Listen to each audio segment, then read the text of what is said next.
Hello friends, welcome to my TET class. Friends, आज हम देखें ज्यामिति में हमने कोड देख लिया है और आज हम जो देखने वाले हैं वो है त्रिभुज। तो आइए त्रिभुज के बारे में जानकारी लेते हैं। यहाँ पे देखिए कुछ पॉइंट है, उन्हें देख लेते हैं। 3 रेखाओं से बनी एक सरल बंद आकृति को हम त्रिभुज कहते हैं, यानी कि 3 रेखाएं हैं, 1, 2 और 3। ये 3 रेखाएं मिलकर क्या बनाती हैं? त्रिभुज। इसमें 3 शीर्ष ये जो देख रहे हैं कोना जिसे हम कह सकते हैं, 3 शीर्ष होती हैं, 3 भुजाएं 1, 2, 3, यानी कि 3 लकड़ियों को रखकर या 3 रस्सियों को रखकर या 3 चीजों को रखकर हम त्रिभुज बना सकते हैं, इसलिए उसके 3 भुजाएं हैं और 3 कोण होते हैं। तो ये देखिए अंदर ये क्या है, ये 3 कोण होते हैं। क्लियर हुआ? आगे देखिए, तीनों कोणों का योग 180 अंश होता है। अब ये तीनों कोण चाहे जितने अंश के भी हों, लेकिन इनका योग बराबर 180 अंश ही होगा। यानी कि ये बात आपको याद रखनी है कि एक त्रिभुज के अंतः कोणों का योग कितना होता है? 180 अंश। आइए आगे देखते हैं। त्रिभुज के प्रकार देखिए, त्रिभुज के 2 प्रकार हैं। यहाँ से हम त्रिभुज को भुजाओं के आधार पर भी जानते हैं और कोणों के आधार पर भी त्रिभुज को जानते हैं। तो देखिए भुजाओं के आधार पर कौन से कोण हैं? समबाहु त्रिभुज। समबाहु, सम मीन्स बराबर, बाहु मीन्स भुजा, जिसकी तीनों भुजाएं, क्योंकि 3 ही भुजा हैं, जिसकी तीनों भुजाएं बराबर है उसे हम समबाहु त्रिभुज कहते हैं। यानी कि अगर ये 2 सेंटीमीटर का है तो ये भी 2 सेंटीमीटर और ये भी 2 सेंटीमीटर का होगा, तो ये क्या हो गया? समबाहु त्रिभुज। अगला है सम द्विबाहु त्रिभुज। सम मीन्स बराबर, द्वि मीन्स 2, बाहु मीन्स भुजाएं, जिसकी 2 भुजाएं बराबर हो वो सम द्विबाहु त्रिभुज होगा। जैसे ये आपकी 2 सेंटीमीटर की, ये 2 सेंटीमीटर की, तो यहाँ से ये जो भुजा अब यहाँ से मिल रही है ये अलग साइज की हो जाएगी। तो यहाँ पे ये भुजा और ये भुजा क्या है? ये बराबर होगी। तो यानी कि 2 भुजाएं यहाँ बराबर है, तीसरी अलग है। अगला है विषम बाहु त्रिभुज। देखिए ऐसे त्रिभुज में जो 3 भुजाएं हैं वो तीनों का साइज अलग अलग रहेगा। मान लीजिए ये एक 5 सेंटीमीटर है, ये 2 सेंटीमीटर। अब इसको मिलाने वाली जो रेखा हम बनाएंगे उसका साइज और बड़ा आएगा। तो यानी कि यहाँ पे देख रहे हैं कि तीनों भुजाएं अलग अलग हैं। तो ये हो गया आपका विषम बाहु त्रिभुज। अब देखिए यहाँ पे कोण के आधार पर देखते हैं। कोण के आधार पर न्यून कोण। न्यून कोण किसे कहते हैं? जिसका मान 90 अंश से कम होता है। तो मान लीजिए हम यहाँ एक त्रिभुज लेते हैं, ये हमने ले लिया। यहाँ पे आप देखेंगे अगर इस तरह से कोण बनाते हैं तो इसका तीनों कोणों का मान 60 अंश आएगा। तो ये आपका क्या कहलाता है? न्यून कोण, जिसमें तीनों कोण आपके 90 अंश से छोटे होंगे। तीनों कोण, एक नहीं, तीनों कोण 90 अंश से छोटे होंगे, वो क्या कहलाएगा? आपका न्यून कोण। फिर दिया है समकोण त्रिभुज। समकोण त्रिभुज, समकोण कैसे बनेगा? एक बड़ी रेखा पर एक खड़ी रेखा क्या कहलाएगी? समकोण। तो ऐसे में अगर एक कोण यहाँ पे समकोण बनता है और यहाँ से क्या है, आप इसे मिला देंगे तो ये क्या बना है? समकोण त्रिभुज, क्योंकि इसमें एक कोण समकोण बन रहा है, इसलिए क्या कहलाएगा? ये समकोण त्रिभुज। आगे दिया है अधिक कोण त्रिभुज। अधिक कोण का मान क्या है? जिसका मान 90 अंश से अधिक और 180 अंश से कम हो, वो आपका अधिक कोण होता है। यानी कि एक ऐसा त्रिभुज जिसमें एक कोण उसका 180 अंश से कम और 90 अंश से बड़ा हो, यानी कि कुछ इस तरह का कोण बनेगा। ये क्या बन गया? आपका अधिक कोण, क्योंकि ये यहाँ जो कोण बन रहा है वो 90 अंश से अधिक और 180 अंश से छोटा बन रहा है। आगे चलते हैं। अब देखिए पॉइंट से रिलेटेड आपसे पॉइंट जरूर पूछ देगा। जैसे लिख देगा किसी त्रिभुज के अंतर 2 कोणों के समद्विभाजक द्वारा बनाया कोण बराबर कितना होता है। तो आपको ये सब जानकारी होगी तो आप वहां पे टिक लगा पाएंगे। तो आइए देखते हैं इसे भी। देख, किसी त्रिभुज के अंतः 2 कोणों के समद्विभाजक द्वारा बनाया गया कोण समकोण तथा तीसरे कोण के आधे के बराबर होता है। ऐसे प्रश्न जब भी आए तो आप पिक्चर ड्रॉ जरूर करिए, क्योंकि जब तक आप उस पिक्चर को बनाएंगे नहीं जो यहाँ पे बताया जा रहा है, तब तक इस सवालों को लगाना पॉसिबल नहीं होगा। देखिए इस बनाते हैं, हम एक त्रिभुज बनाते हैं। यहाँ पे त्रिभुज का कोई मान नहीं है, इसलिए आप कोई भी त्रिभुज बना सकते हैं। तो हमने ये त्रिभुज बनाया, ये हमने न्यून कोण वाला त्रिभुज बनाया। तो यहाँ पे इसका मान भी 60 अंश है, इसका मान भी 60 अंश, और यहाँ पर जो कोण बन रहा है इसका मान भी 60 अंश है।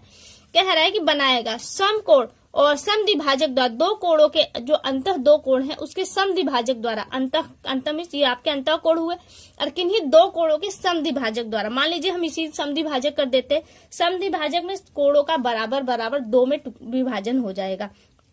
तो चाप प्रकार की सहायता से आप यहाँ काटेंगे तो ये आपका ऐसे आ जाएगा। ये कितने अंश का कोण बचा? 30 अंश का। इसे हम करेंगे तो ये क्या आएगा आपका? ये भी आपका 30 अंश का बचेगा। और क्या रहा है? समकोण, जब हमने काट दिया समत्रिकोण द्वारा बनाया गया कोण समकोण। अब कौन सा कोण बन रहा है? यहाँ पे ये कोण बन रहा है, क्योंकि त्रिभुज का ये कोण भी हमें मिल चुका है, ये त्रिभुज कोण भी हमें मिल चुका है। कितने का लिखते चलते हैं? +30।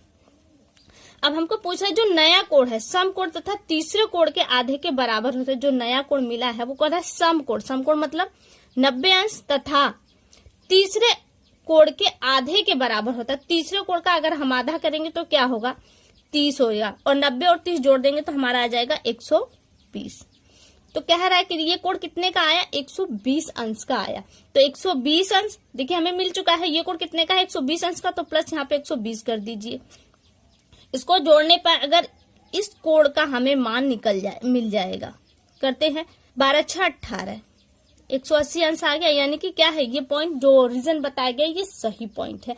क्या है फिर से एक बार देखिए, किसी भी त्रिभुज के अंतः दो कोणों को जब हम दो समद्विभाजक प्रक्रिया द्वारा इन्हें बांटेंगे तो जो नया कोण बनेगा, यानी कि ये कोण कितने का होगा? 90 अंश प्लस तीसरा कोण, क्योंकि तीसरा कोण तो यही छूट रहा है हमसे। इस तीसरे कोण का आधा ले लेंगे तो हमें इस कोण का मान निकल जाएगा। अब अगला देखिए, बहुत इंपॉर्टेंट है, याद होना चाहिए क्योंकि यहाँ से प्रश्न बनकर आएगा। प्रश्न ये समझ लिया आपका प्रश्न है, और यहाँ पे ऑप्शन ही आपसे 120 90 30 40 करके ऑप्शन दे देगा। आगे देखिए, यहाँ हमने लिया है किसी त्रिभुज के बाह्य दो कोणों के समद्विभाजक द्वारा बनाया गया कोण सम कोण तीसरे सम कोण माइनस तीसरे कोण का आधा। पिक्चर को बनाइए। यहाँ पे हमने एक पिक्चर बना लिया। कह रहा है ये भी यहाँ पे 60 का हो गया, ये भी 60 का हो गया, और ये भी हमारे 60 का हो गया। बोला किसी त्रिभुज के बाह्य दो कोण। अब बाह्य देखिए ये तो अंतः कोण है, बाह्य कोण कौन सा होगा? आप किसी भी बराबर की दो रेखाओं को बाहर कर दीजिए। हमने इसको बाहर कर दिया और बड़ी कर दिया, और यहाँ पे इससे थोड़ा सा और बाहर कर दिया। बाह्य कोण आपका बनेगा, ये आपका बाह्य कोण आ गया, ये बाह्य कोण। एक रेखा पे कितने अंश का कोण बनता है? 180 अंश का। और कितने अंश का हमको ऑलरेडी पता है? 60 अंश का हमको ऑलरेडी पता है। तो बचा कितना? ये कितने का हुआ आपका? 120 अंश का कोण हुआ। ये 120 का है और ये भी 120 अंश का कोण हुआ। अब क्या है, क्या रहा है ये देखिए। पहले जो हमें बाह्य कोण मिले हैं, इन कोणों को हम समद्विभाजक करें तो हमें जो नया कोण मिलेगा। अब नया कोण क्या मिल रहा है ये देखिए। हम इसको समद्विभाजक करते हैं ऐसे, और यहां से इसको करते हैं ऐसे। तो नया कोण कहाँ है? ये कोण तो हमें मिल चुका है, ये कोण मिल रहा है, ये कोण हमारा बाकी है। तो कह रहा है इस कोण का मान क्या होगा? इस कोण का मान निकालते हैं। कह रहा है सम कोण। सम कोण मतलब 90 माइनस तीसरे कोण का आधा। हमने इस कोण को देखा, इस कोण को देखा, और तीसरा कोण कौन सा बचा? आपका ये बचा, और इसका आधा यानी कि 30 कर देंगे तो हमें इस कोण की वैल्यू मिल जाएगी। क्या मिलेगी? 60 अंश मिलेगी। तो यहाँ भी आप देखेंगे तो देखिए ये 60 हमको मिला है, ये हमारा बचा 120। 120 को अगर हम आधा जस्ट करते हैं तो ये हमें 60 ही तो मिलेगा। ये 60 है तो ये भी 60 ही मिलेगा। 6 6 12 17 18 कितना आ गया? 180 अंश, यानी कि ये हमारा सही है। अब देखिए यहाँ पे हम पीछे बताना भूल गए, यहाँ पे देख लेते हैं एक बार। यहाँ पे जो कोण बन रहा है वो अधिक कोण बन रहा है। ध्यान दीजिए, यहाँ पे कौन सा कोण बन रहा है? अधिक कोण। और यहाँ पे कौन सा कोण बन रहा है? आपका न्यून कोण, क्योंकि वो 90 अंश से छोटे का मान दिखा रहा है तीनों इसके कोण। तो कौन सा कोण बनाइए? न्यून कोण। त्रिभुज। त्रिभुज। आगे देखते हैं, बहुत इंपॉर्टेंट पॉइंट्स है, जरूर याद रखिएगा। किसी त्रिभुज के अंतः एक कोण के समद्विभाजक द्वारा तथा बाह्य कोण के समद्विभाजक द्वारा कोण जो D बन रहा है वो a/2 होगा। कैसे? एक बार देखते हैं। पहले किसी त्रिभुज को बनाते हैं। हमने एक त्रिभुज बना लिया, ये एक त्रिभुज बना लिया। कह रहा है कि अंतः एक कोण, मान लीजिए हमने 60-60 का ही लिया है, ये 60 ये 60 ये 60। कह रहा है एक कोण अंतः और एक समद्विभाजक द्वारा, एक बाह्य कोण के समद्विभाजक द्वारा। हम इस कोण के समद्विभाजक करते हैं तो ये कितने अंश का कोण बनेगा? 30 अंश का। कह रहा है एक बाह्य कोण, तो इसको आगे कर लेते हैं। यहां से इसका आधा करेंगे, ये 60 है तो इसका आधा ये क्या है? 120। इसको आधा करेंगे तो ये आधा ऐसे होगा। अब इस त्रिभुज का हम नाम दे देते हैं A B C and D। बन गया। क्या कह रहा है कि हमने कर दिया, समद्विभाजक कर दिया, तो कोण D यानी कि इस कोण का जो मान आएगा वो क्या आएगा? तो कोण D बराबर A। कोण A कौन सा है? हमारा ये। और ये कितने अंश का है ये भी पता चल जाएगा। देखिए आपका यहाँ पे 60 का हमने ऑलरेडी लिया था। हो सकता है आपके एग्जाम में 9 दे, लेकिन कहीं ना कहीं से आपको ये इशारा जरूर करेगा कि आपके तीनों कोण कितने अंश के होते हैं। या अगर नहीं भी देता तो आप यही इसकी वैल्यू निकाल देंगे। कोण D बराबर a/2। कोणों के नाम दिए होंगे उसी बेस पर आप यहाँ पे लगा देंगे। तो क्या है? D का मान हमने यहाँ पे देखा था, कितना था? ये 60 था। तो 60 बटे में 2 कर दीजिए तो D बराबर क्या आ गया? 30 अंश। यानी कि डी का वैल्यू कितना आया, 30 अंश आया। डी कितने का है, 30 अंश का है।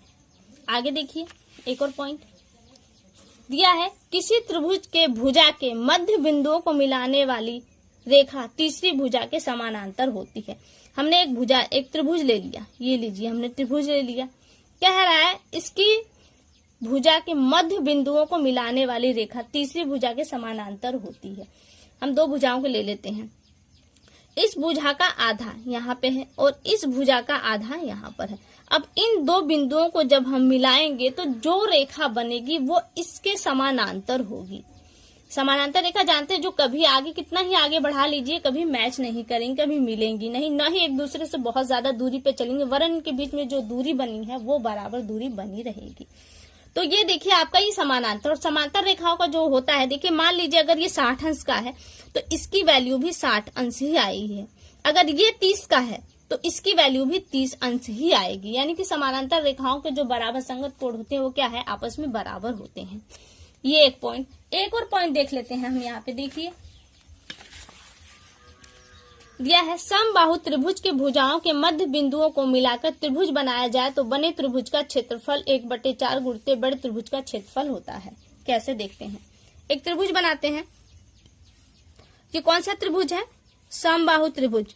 बात को ध्यान दीजिए, यानी कि इसकी सभी भुजाएं क्या है, बराबर है। और क्या कह रहा है कि समबाहु जो त्रिभुज है भुजाओं के मध्य बिंदुओं को मिला दे। यहाँ से इसका मध्य बिंदु ये है, यहाँ से इसका मध्य बिंदु और यहाँ से इसका मध्य बिंदु। अब इनको मिला देते हैं ऐसे, ये हो गया और ये हो गया। त्रिभुज बनाया जाए तो बने त्रिभुज का, ये भी तो एक त्रिभुज बन गया। कह रहा है इस त्रिभुज का क्षेत्रफल क्या होगा, क्षेत्रफल कह रहा है 1/4 गुणित बड़े त्रिभुज का क्षेत्रफल। त्रिभुज का क्षेत्रफल क्या है, मान लीजिए हमारा क्षेत्रफल क्या है 1/4, पहले हम कर लेते हैं 1/4 और बड़े त्रिभुज का जो क्षेत्रफल है 16 वर्ग में आया है हमारा 16। काट देंगे 4 चौके यानी कि 4 आया। सीधे सीधे समझ लीजिए, जो भी क्षेत्रफल है उसे 4 पार्ट में तोड़ दीजिए। क्यों, क्योंकि हमें कितने त्रिभुज बनाने हैं उतने ही क्षेत्रफल में हमको 4 और बराबर बराबर बनेंगे। तो 1 2 3 4 4 बन गए, इसलिए आपका क्या आया, 4 आंसर भी आ गया। अगला पॉइंट देखते हैं। अब प्रश्न होगा आपसे कि अंतः केंद्र किसे कहते हैं। अंतः केंद्र क्या है, कोणों के समद्विभाजक के द्वारा जो लाइनें हम खींचते हैं तो वो लाइनें कहीं ना कहीं एक बिंदु पर मैच होती हैं, यही बिंदु आपका अंतः केंद्र कहलाता है। चित्र बनाते हैं, त्रिभुज बना दिया हमने एक, ठीक है, त्रिभुज बन गया। अब कह रहा है कि कोणों के, यहाँ पे मान लीजिए ये 60 का है, ये 60 का, ये 60 का, इसका समद्विभाजक करते हैं। यहाँ पे हमने किया, इसको प्रकाल पट्टी की सहायता से जब काटा तो यहाँ काटा और इसको हमने किया तो ये यहाँ पे आया। तो देख रहे हैं ये जो बिंदु है ये क्या कहलाता है, अंतः केंद्र। त्रिभुज का अंतः केंद्र कहलाता है। अब देखिए यहाँ पे परिकेंद्र दिया है। परिकेंद्र क्या है, भुजा के समद्विलंब, एक त्रिभुज बनाते हैं, समद्विलंब यानी कि किसी रेखा पे समद्विलंब होता है, ऐसे हम कर दे तो ये हमेशा 90 अंश का आना चाहिए। तो इस भुजा पे अगर हम समद्विलंब करते हैं तो यहाँ से इसको डायरेक्टली आधा कर देंगे तो ये ऐसे निकलेगा। इसको करते हैं तो ये डायरेक्टली ऐसे निकलेगा। देखिए मैं तो यहाँ ऐसे समझा रही हूँ, बट आप प्रकाल पट्टी की सहायता से कीजिएगा, आपको क्लियर हो जाएगा। और ये हम इसको करें तो ये डायरेक्टली ऐसे जाएगा, यानी कि तीनों जो रेखाएं हैं वो एक बिंदु में आपस पे टच होंगी। तो ये जो बिंदु हमें मिला है ये क्या रहता है, आपका परिकेंद्र। देखिए भुजा को समद्विलंब करने से हमको परिकेंद्र मिलता है और वहीं कोणों के समद्विभाजन द्वारा हमें अंतः केंद्र प्राप्त होता है। तो फ्रेंड्स अभी के लिए केवल इतना। वीडियो कैसी लगी एक बार कमेंट करके जरूर बताएं। अगली वीडियो में आपसे फिर मुलाकात होगी, तब तक के लिए नमस्कार।